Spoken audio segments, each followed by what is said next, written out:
You know Graybar for electrical parts, but there's one more thing you may not be thinking of us for that can help maximize your next project's total value. Our pre-project planning services are designed to help you win the bid, save on labor costs, and keep your installers productive across your entire build. The sooner you call us, the better.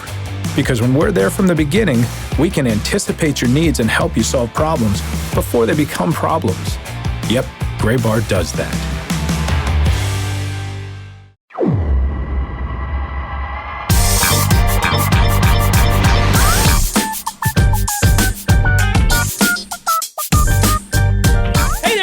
Inside the latest edition of the Show Before the Show podcast, the official podcast of minor league baseball, as we close in on opening day 2022 for the minor leagues, which is coming up in just a little bit over a month. We're recording this on March 3rd. We are, what are we now, 33-ish days away from opening day.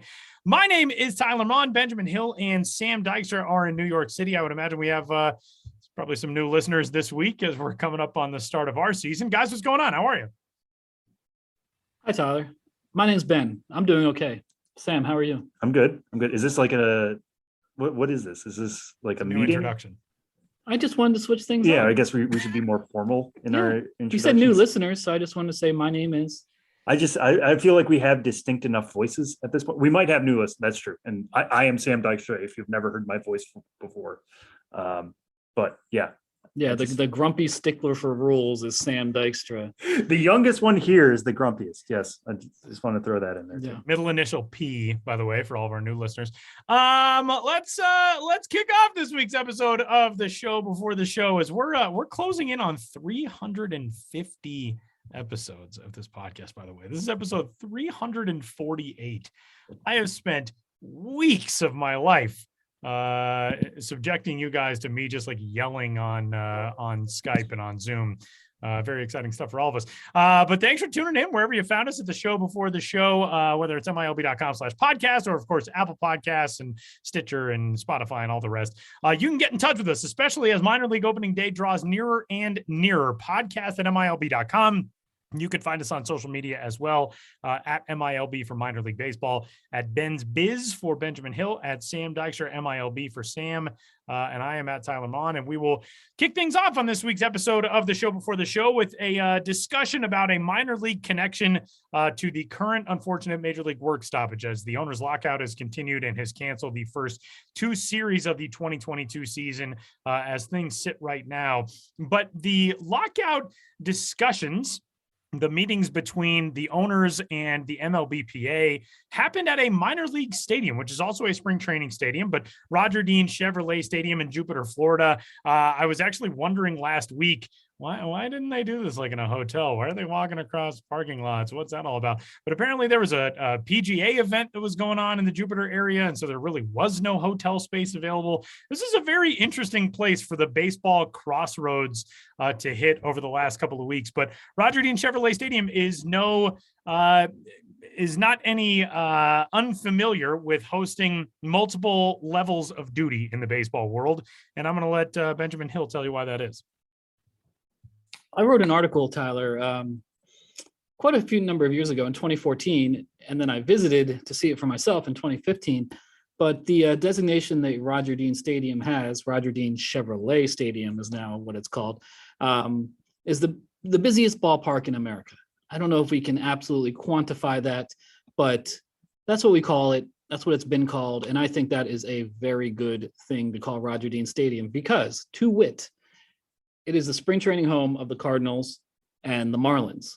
Then, when the big leaguers go north, it is the home for two minor league teams, the Cardinals affiliate Palm Beach Cardinals and the Marlins affiliate Jupiter Hammerheads. In addition to that, there are fields surrounding the facility where there's GCL complex league games, training facilities. They host youth tournaments and events. So this is like a year-round operation that hosts two teams in season, two major league clubs during spring training, any number of events. And so it is a sprawling complex, and there's not quite anything like it, certainly in the world of minor league baseball. I mean, this has always been the case for the entirety of my career, or not, and all of us in minor league baseball, is that there's always one less minor league ballpark than there are teams, and that's because of Roger Dean Stadium. Right now, there's 120 minor league teams, 119 ballparks, because Roger Dean serves as the home of two of the teams.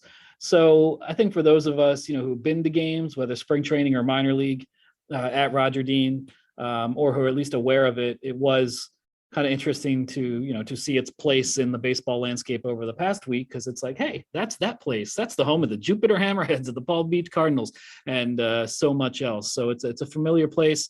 I mean, that is maybe not the context in which you want to get publicity necessarily, but at the same time, it was good to see the name get out there in any way you can. And hopefully people will be inspired to see some games at Roger Dean, during the season. With those two low A Southeast clubs, traditionally Florida State League entities. Yeah, and one thing we should kind of highlight is that since there are two clubs, they're kind of two front offices, right?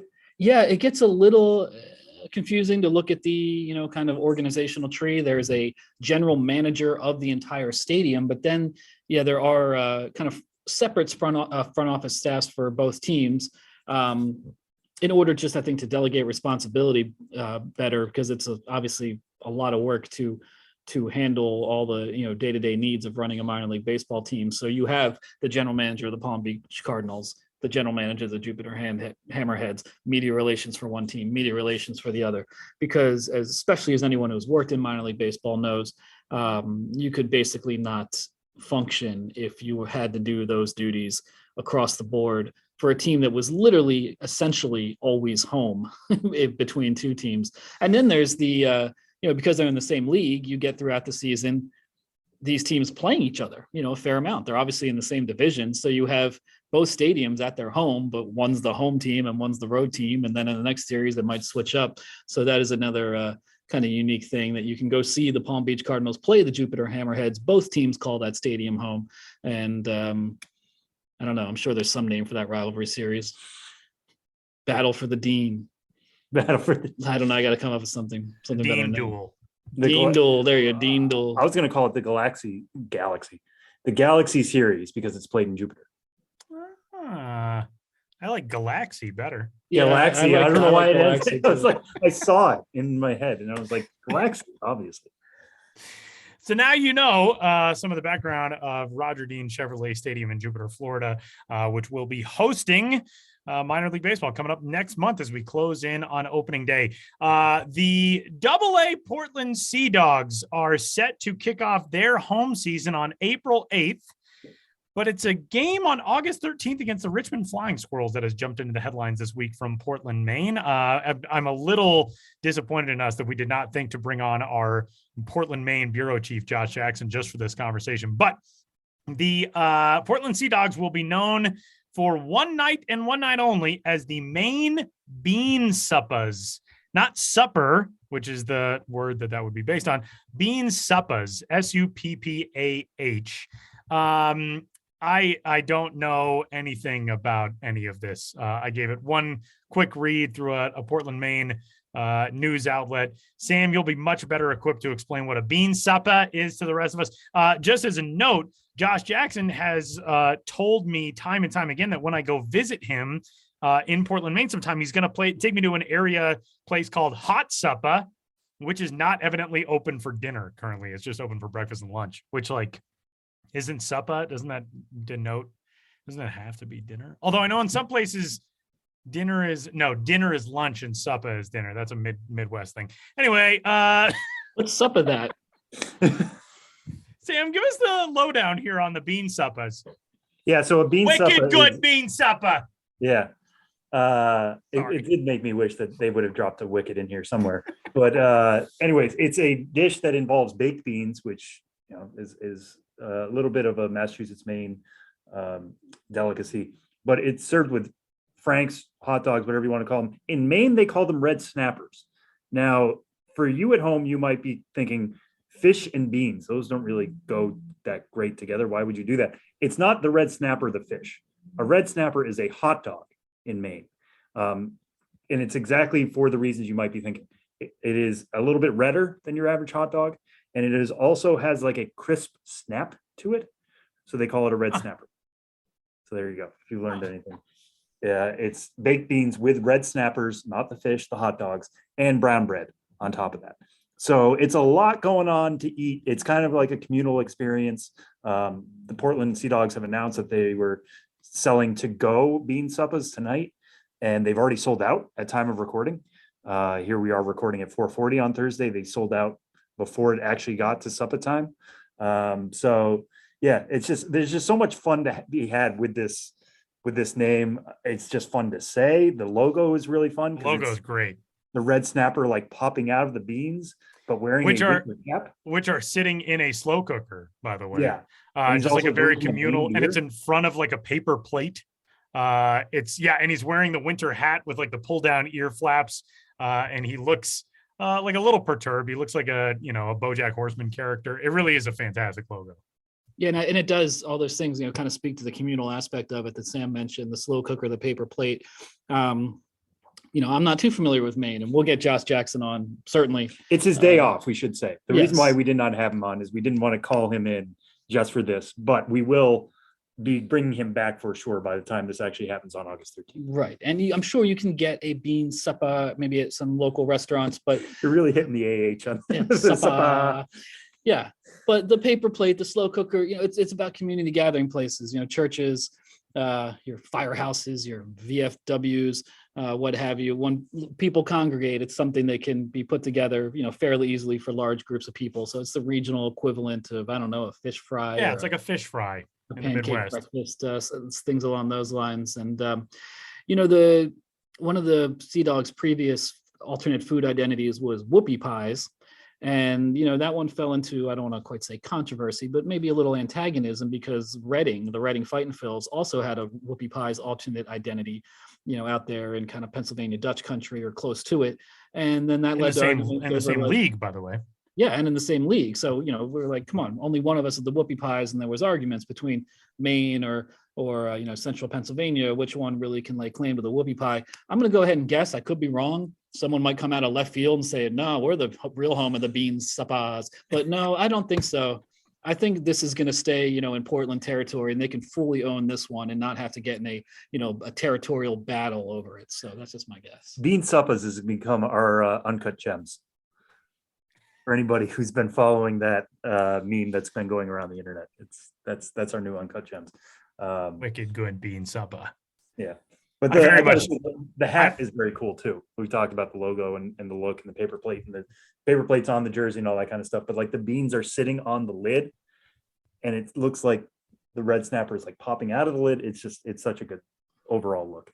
I am very much going to demand that Josh Jackson takes me to a bean supper now when I go to visit. Yeah, even on the jersey, it's the same thing on the jersey. The beans are around the sleeves, the edges of the sleeves. It's a pretty great look, pretty fun stuff from the Portland Sea Dogs.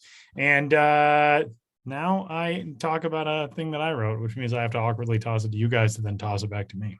I was going to say, yeah, do you now pass the baton verbally? I guess that's how we're doing it. But yeah, no, Tyler, today you have a story on the Norfolk Tides, formerly the Tidewater Tides, who has a strong logo history. I feel like really tapping into what a tide can be through multiple angles.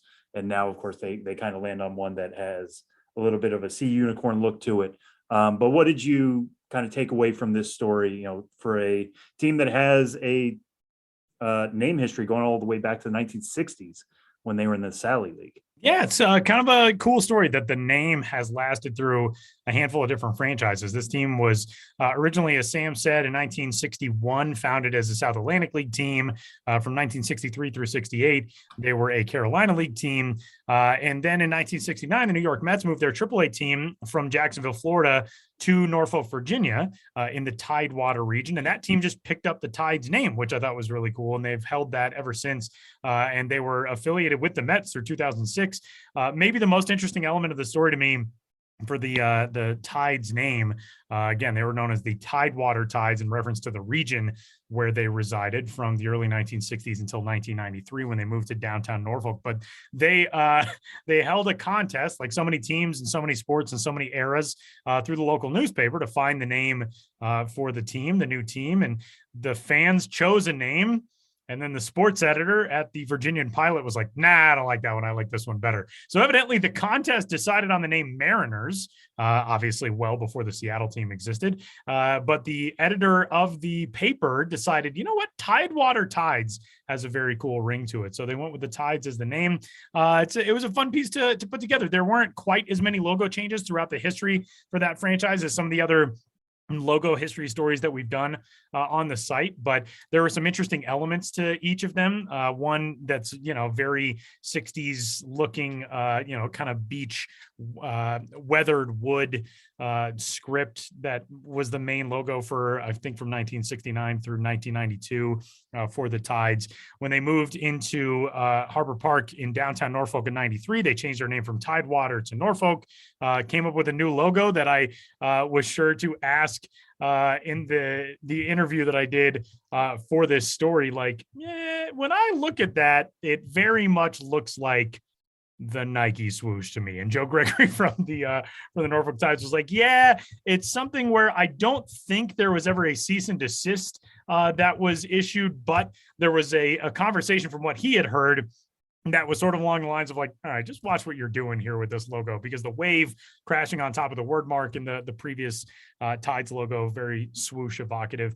And now, as Sam noted, they do have the very aquatic themed look of the current chapter for the Tides, who brought back orange into their color scheme now that they've been a Baltimore Orioles affiliate since 2007. And a pretty cool story, pretty fun one to write that is up on the site right now. I love the logo look back series. So we're going to continue those as the season gets closer and closer. And a team that you can get familiar with, one that is called AAA home since 1969. Some cool stuff. Yeah, and a Simpsons reference. And a Simpsons reference. I was able to work in, Ben's story about Dave Rosenfield, who was the longtime 50-year front office worker and longtime general manager for that franchise, Tidewater / Norfolk. And if you on the Homer at the bat, no, not the Homer at the bat episode, the episode where Homer becomes the mascot for Capital City, when he gets fired, the name of the GM on the door is Dave Rosenfield because of his involvement with writing that episode. Yeah, well, Ken Levine, the broadcaster for the Times. That's correct. Yes, wrote that episode, and that was a nod to his former boss. And Dave Rosenfield gets the name checked in The Simpsons, which is the ultimate honor. Dave Rosenfield died a couple of years ago, but the last time I went to Norfolk in 2015, 2016, he was still there, kind of in retirement, but he still did a couple innings on the radio.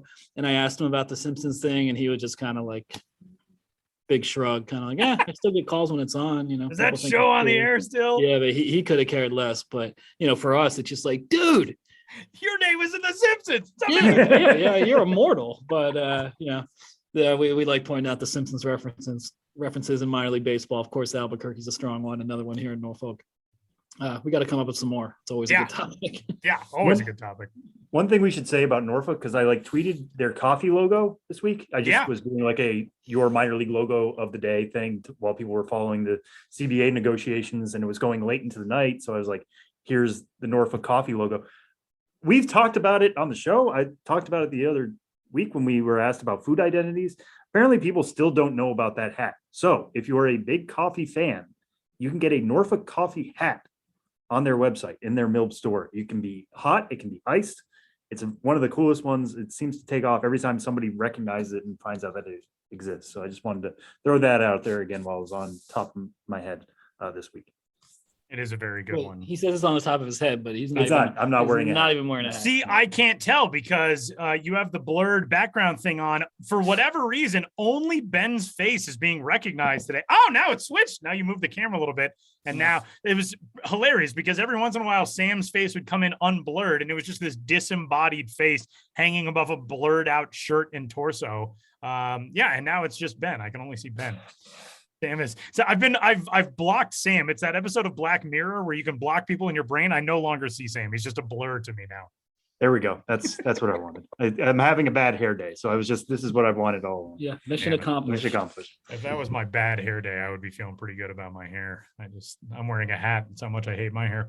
We're headed to the Northeast this week and to Binghamton, New York. Ben, tell us what's coming up with our interview segment this week.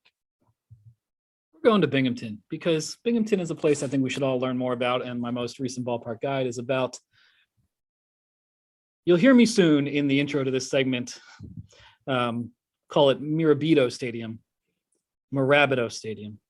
We're going to Binghamton to learn more about Mirabito Stadium with Eddie Saunders, the Director of Entertainment and Sales for the Binghamton Rumble Ponies, and check out my recent ballpark guide on Mirabito Stadium in Binghamton. And just let's learn about a place that we might not know enough about. That's the beauty of minor league baseball, learning.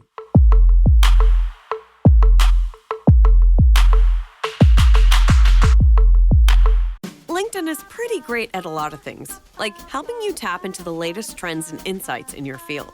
We cannot stop your coworker from tapping her pencil. LinkedIn can help you find new jobs that align with your career goals. We cannot help you find the source of that weird smell in the office fridge.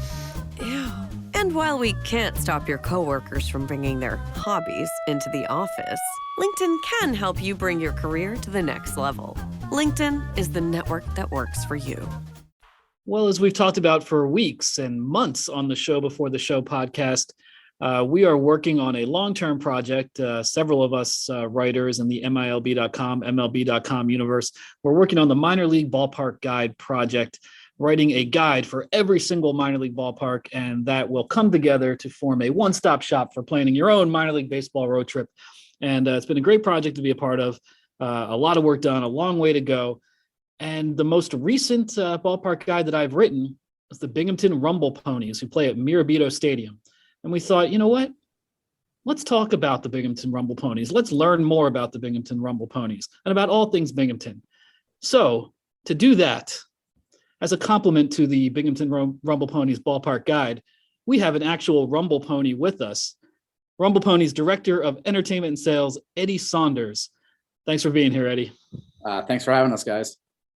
Yeah, it's my pleasure. And Binghamton, New York, it's a place, I think, if you're not from, well, central New York or too far outside of it, you might not have a great sense of Binghamton, New York, what kind of town it is, what it offers. If people just say to you, tell me about Binghamton, how could you sum up what it is like to live and work in Binghamton, New York? Yeah, well, one thing I would definitely say is it's not like living in a big city. Most of the time, people, when they think, oh, where's Binghamton, New York? And you tell them, hey, we're in upstate New York. They think, oh, so you have big cities and, you know, traffic's a nightmare getting to work. It's not that at all. We're kind of one of the smallest cities in our local area here. And, you know, I think we were just talking about it earlier. We're probably one of the smallest markets in AA. For minor league baseball, but you know, it's kind of got that small town feel where everybody kind of knows everybody and the community is really behind one another and wants to see everybody succeed. And that's kind of been evident over the past few years, especially for us here in Binghamton with a rebranding and name change after, you know, being the Binghamton Mets since 1992 and then prior to the 2017 season changing to the Binghamton Rumble Ponies. I think that being Binghamton and being small, it helped us because everybody kind of really embraced us. And, you know, I just would say it's a great city to live in. You know, like I said, everybody's friendly to one another. And for the most part, you know, there's a lot of camaraderie between the businesses and just the local development here. You talk about it being small, and that's obviously, you know, positive in a lot of ways, but it certainly can be an operational challenge.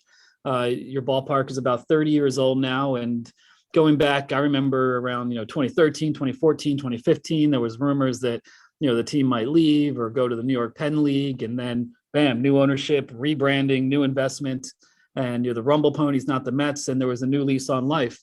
But then again, when the number of teams was going to be reduced headed into 2021, there was talk that maybe Binghamton would be on that list as well. And again, you survived. Is there a underdog mentality, or what is it like, working in a market where things have not always seemed like anything you can take for granted? Yeah, I mean, obviously there was a lot of speculation, as you said before John Hughes bought the team in 2016, that this team was going to leave or go to a different level of baseball.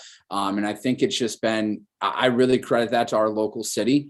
I think our local city in terms of business leaders and local politicians really stepped up to the plate to fight to save this team, to find somebody who was the right person back then, who was John Hughes, to keep this team here in Binghamton.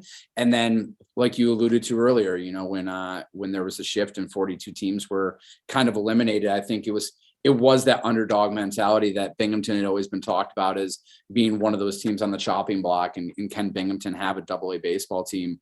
And once again, I think, John went to the plate and John stepped up. Our local, leaders stepped up, and just people really rallied around the team and just kind of voiced their opinion that this team should stay and that we should still be the AA Mets affiliate. And, a lot of credit to Steve Cohen and Sandy Alderson.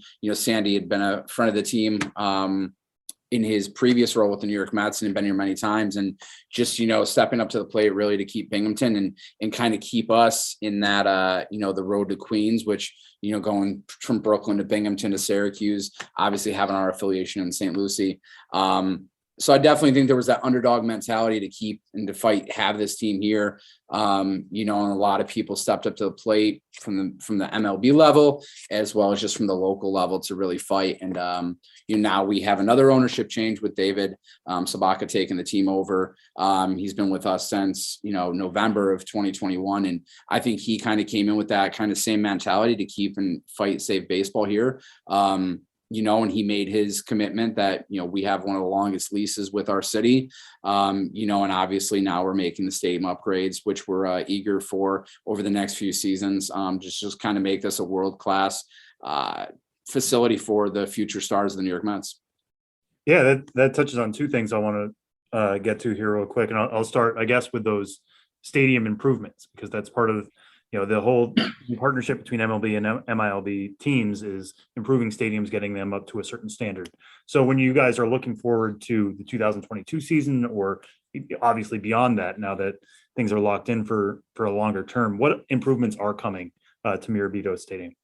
Yeah, so the big one for us this year is our outfield wall right now currently is just wood. It's going to be completely padded prior to the 2022 season. So that's a great upgrade that we have coming in terms of that. And we're just kind of making little improvements this year, which will all lead to the big scale improvements down the road, just to really enhance the player accommodations and facilities for those guys. So that they have kind of everything that they need to have as they make their way from Binghamton to hopefully Syracuse and one day to Citi Field for Yeah, the Mets. and the other thing you touched on real quick there was the 23-year lease and signing that with the city. And again, going back to 2016, when there were so many questions about, is the team going to be here long term? Now you have something locked in. What does that do just for you guys as a front office? And what do you feel like that does for the city, knowing that there will be a AA team there for a while?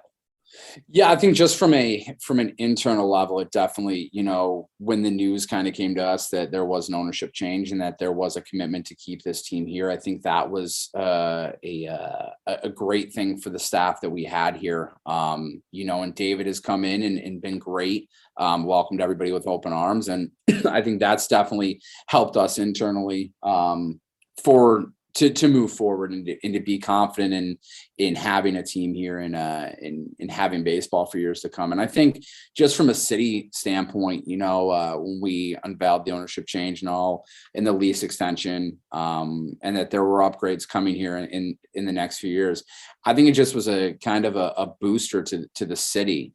As you guys had alluded to, there was many times there were articles written, and there was news published that the team wasn't going to exist. So I think just the city getting that kind of boost as well, that, hey, this team's committed to staying here, and we have a new owner that's committed to making this a success for many years to come. I think that just internally and externally was a really big thing for us, that we're carrying that momentum and getting ready for 2022 and beyond. In kind of that same vein, the discussion of a team's maybe tenuous stance in a community, I feel like often leaves, community partners a little bit hesitant to fully embrace, well, what kind of things can we do with that team? Now that you guys do know that you have such a clear runway and a committed future, the community's response to that, and maybe the business response, or, organizations that you've gotten a chance to, build some roots with, how has that evolved over the last couple of years with the stability that you found now? Yeah, I think it's definitely helped us. I think a lot of businesses, when there was the speculation the team was going to leave, a lot of businesses stepped up to the plate and kind of rallied around us. And, Mirabito being our new naming rights partner, and M&T Bank really getting behind us and sponsoring last season, this season, being our 30th season, they're going to sponsor. I think, I think just over the past few years and the relationships that have been built and all the work that has been done to bring this ballpark, getting brand new seats to enhance the fan experience, getting brand new scoreboards, brand new sound system that was just outdated. I think as those changes kind of happened and people saw those changes taking place inside of the stadium, and really kind of the attention to the fan experience and building that so that people would want to come to the ballpark, I think that just helped show that the ownership groups have been committed to keeping the team here, and they were going to do what was necessary to lay that groundwork.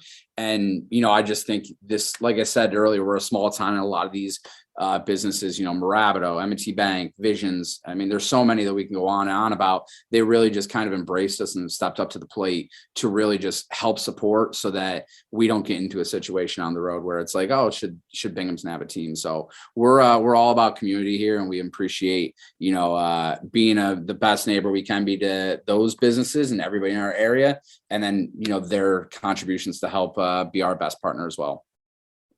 And one thing I wanted to touch on with you while we have you is I was looking at the promotional calendar now that it is out for you guys. Some fun stuff. One thing I had to double check because I was very confused for a second. It said Kate Flannery, actress from the place where you go to work. I guess you can't say the actual NBC program that she was an actress on, which is pretty funny. But the other thing is you guys are having Brett Beatty bobblehead night. Yep. And that kind of pivots to my other question is, you guys are a New York ball club. You are a Mets affiliate.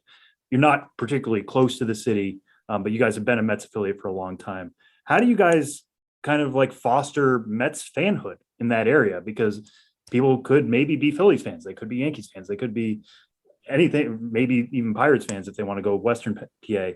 How do you guys foster that connection between you guys and the Mets? I think it's just been a relationship that's been built. We kind of just try to capitalize on the players that have played here. Such as, Jeff McNeil and Pete Alonso, obviously they've gone on and had great, are rising stars for the New York Mets. So for us, obviously with the current situation, having the lockout, we kind of took a unique spin on it. And our focus this year is really more than ever, I think, just to focus on those young prospects that are really coming up and developing, many of who we had last year, Brett Beatty, Jake Mangum, Carlos Cortez, just to name a few of those guys. So our focus really is just kind of connecting, those new upcoming prospects and really focusing on them. And, just kind of trying to get them into the community, I would say, as well as a big focus for us this year. And, get back where, people know these guys that are playing on the field. I always reference a few years ago, we took a lunch and we went to Wegmans, and, Dom Smith was playing with the team at the time, and just people knew Dom because Dom would go to Wegmans for lunch, and, he wouldn't mind talking to people in line and stuff like that. So that's just something we're trying to do, is really get our players to connect with the community and to be a part of it and to kind of be the fabric of it so that, people do want to come out on a nightly basis and see them and kind of keep track of the Rumble Ponies and see their favorite players and how they're doing. Well, the Rumble Ponies got their name because Binghamton is the carousel capital of the world. An episode of The Twilight Zone, has carousels in it, and Rod Serling grew up in Binghamton, so he grew up in the carousel capital of the world, and then was writing Twilight Zone episodes incorporating carousels. I like those local connections you find with minor league teams. If you could talk a little bit about, kind of promotion-wise, what you've done or what you plan to do regarding either of those two things, the Twilight Zone or carousels, or the intersection thereof. Yeah, I mean, so on this promo schedule in particular, obviously it's our 30th season, 30 years of being at downtown Binghamton. So that'll be the focus for us in terms of the Rumble Pony aspect and the carousel capital of the world, just kind of highlighting, our past 6 seasons. It'll be our 6th season. So highlighting this being the 6th season, but baseball going way beyond that. So I would say that's kind of the tie-in with that. The Twilight Zone's a little tricky. We don't have anything particularly kind of this year, but in past years, we've done a Twilight Zone night, had specialty jerseys for the players to wear. And I definitely think it's something that, we're looking to grow down the road here. The big highlight for us historically this year with just the city is obviously minor league baseball has the 9 program.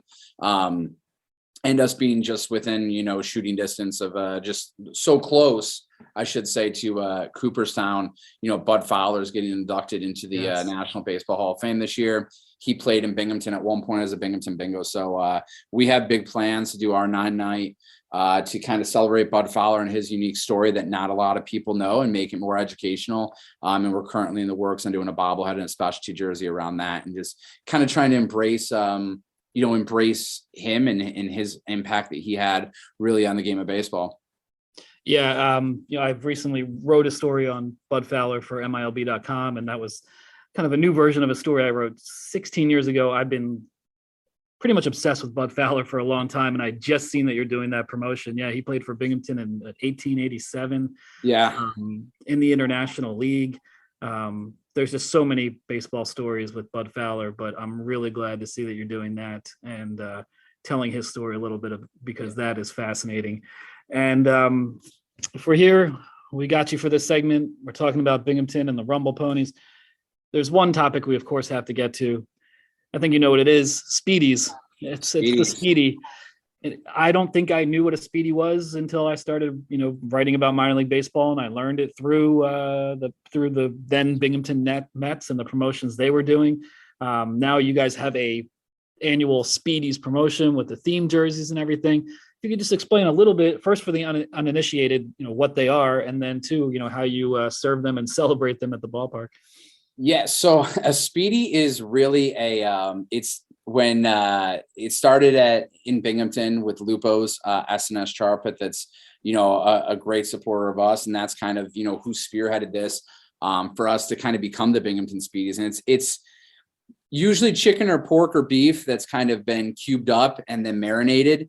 You can also get it in lamb. I've also seen people that do it as alligator. You can get an alligator Speedy at our annual Speedy Fest here. But basically what you do is you just marinate the meat. Then traditionally back then, they would put the cubes of meat on a skewer and grill it. Now we really don't see as many skewers being used. It's more so just kind of thrown on the grill. You grill up the meat, and then back then it was just served on just a regular piece of a sliced Italian bread. Now you usually see it in a hoagie or a roll, kind of a seeded bun. And, normally most people don't put anything on it. Some people put ketchup, barbecue sauce. So that's kind of where the Speedy came from, and obviously, as you said, we're celebrating it. This will be I believe our 4th season of bringing back the Speedies brand. We'll have a new jersey, new hat, and everything this year. It's just kind of really to pay tribute to something that's unique from Binghamton. Here at the ballpark, usually on our Speedy nights, we'll do anywhere between 8 to 10 different specialty Speedies. We usually do like a buffalo one, a barbecue one. We did a Greek one. So last year we had a little bit of fun with it, even though we were coming out of the pandemic, where we took our whole coaching staff and just kind of, gave them a Speedy. So we had our chicken bacon racks for Joe Rakuya, who was our bench coach at the time. But that's kind of where it came from, and just kind of some fun that we've had with it. And hopefully in the next few weeks, we'll have some cool, fun promotions we're going to do with it that we can let our fans know about. Awesome. Well, I've had the pleasure of visiting Binghamton twice in my career, and greatly enjoyed it. Speedies, carousels, hometown of Rod Sterling, beautiful ballpark sunsets, a stadium that has undergone a lot of improvements and is kind of a sleeper hit, a subtle but firm choice for a really, really good destination for baseball in Central New York. And I realized I mispronounced the name of the stadium when I started this segment. I've been to Central New York. I've seen those convenience stores. I still said Mirabito, but it is Mirabito. Yep, Mirabito. So if you can, in 2022, visit the Binghamton Rumble Ponies. and say hi to our guest right now, Eddie Saunders at the ballpark. He'll be happy to see you and tell you all about Speedies if you have any further questions. Eddie, thanks so much for joining us on the Show Before the Show podcast. Yeah, thanks, guys. Appreciate you having us. All right, listen up, nacho chips. Quiet down, crispy potatoes. This is the moment Velveeta's been preparing you for, and you're not about to crack under pressure. Today's the day to go all in on the drip. Velveeta's Heat and Eat Queso is the MVP of any game day spread, so stick by them, and you'll be golden. Now get out there and make delicious history. No tailgate party is complete without Velveeta. And wish everybody best of luck this season.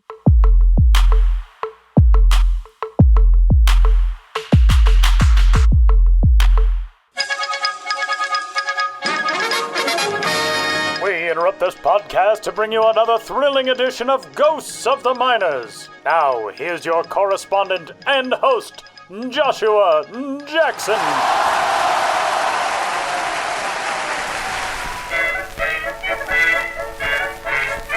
Welcome back to Ghosts of the Miners, in which all of you out there in Radioland must identify the legitimate historical ball club hiding amidst the fraudulent pair. One was the truth, the whole truth, and the others were nothing but a spoof. In the last segment, I asked you which of the following minor league baseball teams did at one time exist. A, the Holland Wooden Shoes. B, the Cairo Crocodiles. C, the Venice Gondoliers. There are no clogs in your synapses if you guessed A, the Holland Wooden Shoes, who stomped around in the West Michigan League in 1910 and in the same circuit rechristened the Michigan State League for 1911. Playing out of the Wolverine State's town of Holland, the Wooden Shoes had no choice but to go Dutch with their moniker. Unfortunately, these wooden shoes never really got off the ground. In fact, in their very first season, they struggled to find their footing. By mid-July of 1910, Holland had a hole in the dike, with club ownership selling shares and creating a booster organization to raise funds. The wooden shoes had also begun to emit a distinct odor on the field. At that point, 18 and 29, and with their best player, Johnny Lavon, who would later be known as Doc Lavin over a 12-year Major League career, about to be sold. Holland's start to the season may have been rot, but from there, it only got rotter. Damn. They finished 14 and a half games out of first in a 4-team league, going 39 and 57. Playing in the renamed and expanded Michigan State League the next year, Holland dazed a few opponents out of the gate, keeping egg off its face by going 6-6 over the first dozen games. Although they had a good soul, toward the end of 11, the wooden shoes were worn out, calling on position players to start on the mound and generally failing to kick back in the late innings. The levees broke, and Holland wound up 48 and 71. But the wooden shoes weren't the league's clunkers that year. The Boyne City Boisters bottomed out at an absurd 24 and 92. Boyne City showed a little buoyancy, though, returning to the circuit in 1912, whereas the wooden shoes were left out on the doormat. And that's how the other shoe dropped for the Holland franchise. Now, on to the question for next time. Which of these sweet treats savored their time in the sun in the minors of yesteryear? A, the Palm Desert Dates. B, the Burlington Beet Pickers. C, the Hammond Berries. Want to know the answer? Give me some sugar. Or tune into the next Ghosts of the Miners. But for now, you'll have to excuse me. My producer Ben Hill is considering law school, and he's totally out of order.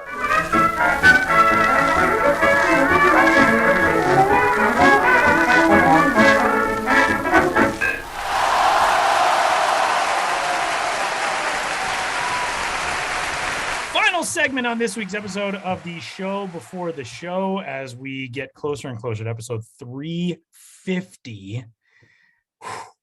Yeah, what are we doing for 350? We're 2 weeks away. We probably got to plan something. We should, yeah. Make mental note to do. We'll really blow out 350. I want to shout out Josh Jackson again real quick, just because I really appreciate all the Dutch puns. It was fantastic this week, was it not? And for our resident Dutchman, Sam Dykstra, it was very good stuff. When I knew exactly what he was doing, I'm like, all right, there's going to be some edits here. We're going to make sure my people are represented. And no, I think he hit all of them. Sam's been at a very... There's many more things we could have said. We're not just the people who are defined by our wooden shoes and our ability to live underwater, but Sam's been in a very associated with it. Yeah, a very punny mood this week. You've had several good puns on Twitter. It's if you are a fan of that, my girlfriend's here. She is the biggest pun joke fan on the planet. I'm gonna just have her read old Sam tweets from this week because there were some good ones. There's some pretty good ones. I mean, Ben is the actual. That is true. Ben is the pun king.